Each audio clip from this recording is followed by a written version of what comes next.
In section 4.5, we are exploring the dimension of a vector space. So let's get right into our definition here. We say that if V, our vector space, is spanned by a finite set, then V is said to be finite dimensional. And the dimension of V is defined as dim of V. So the dimension of V is equal to the number of vectors in a basis for this vector space. So this is equal to the number of vectors in a basis for the vector space. Now if V is not spanned by a finite set, then we say that the vector space is infinite dimensional. So let's look at some cute examples to warm us up. Here we go. We want to determine the dimension of the following. So again, we know that the dimension is the number of vectors in the basis of some vector space V. So in example 1 here, we are asked to find the standard basis for the 0 vector space. So the dimension of our 0 vector space. So think, how many vectors are in the 0 vector space? There's none. So we can say that's null, or we can say 0. There's no vectors here.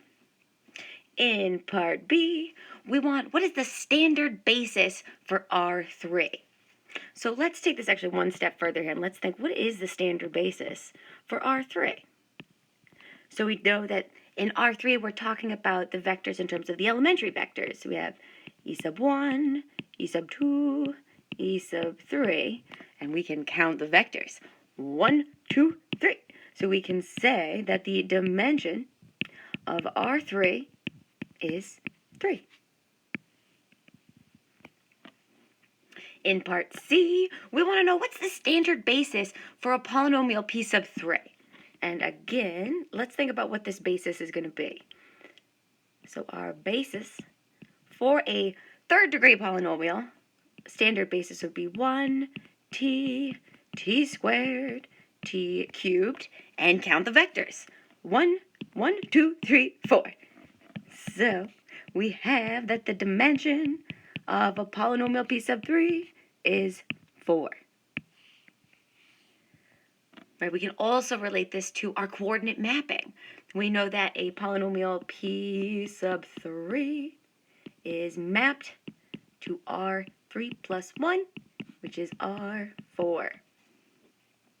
All right, so what I'd like to do now is just quickly generalize part B and C here for fun, because math is fun. So thinking about n-dimensional space. So we want to know, what is the dimension of Rn? How many vectors would live in the standard basis here?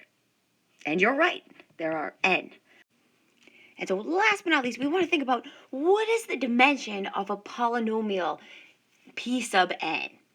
And again, we'll think back to case C here, the standard basis for P sub 3, where you can even think about your coordinate mapping. And we always know that a polynomial P sub n is being mapped to R to the n plus 1. So we know that the dimension of a polynomial P sub n, there are n plus 1 vectors in this space.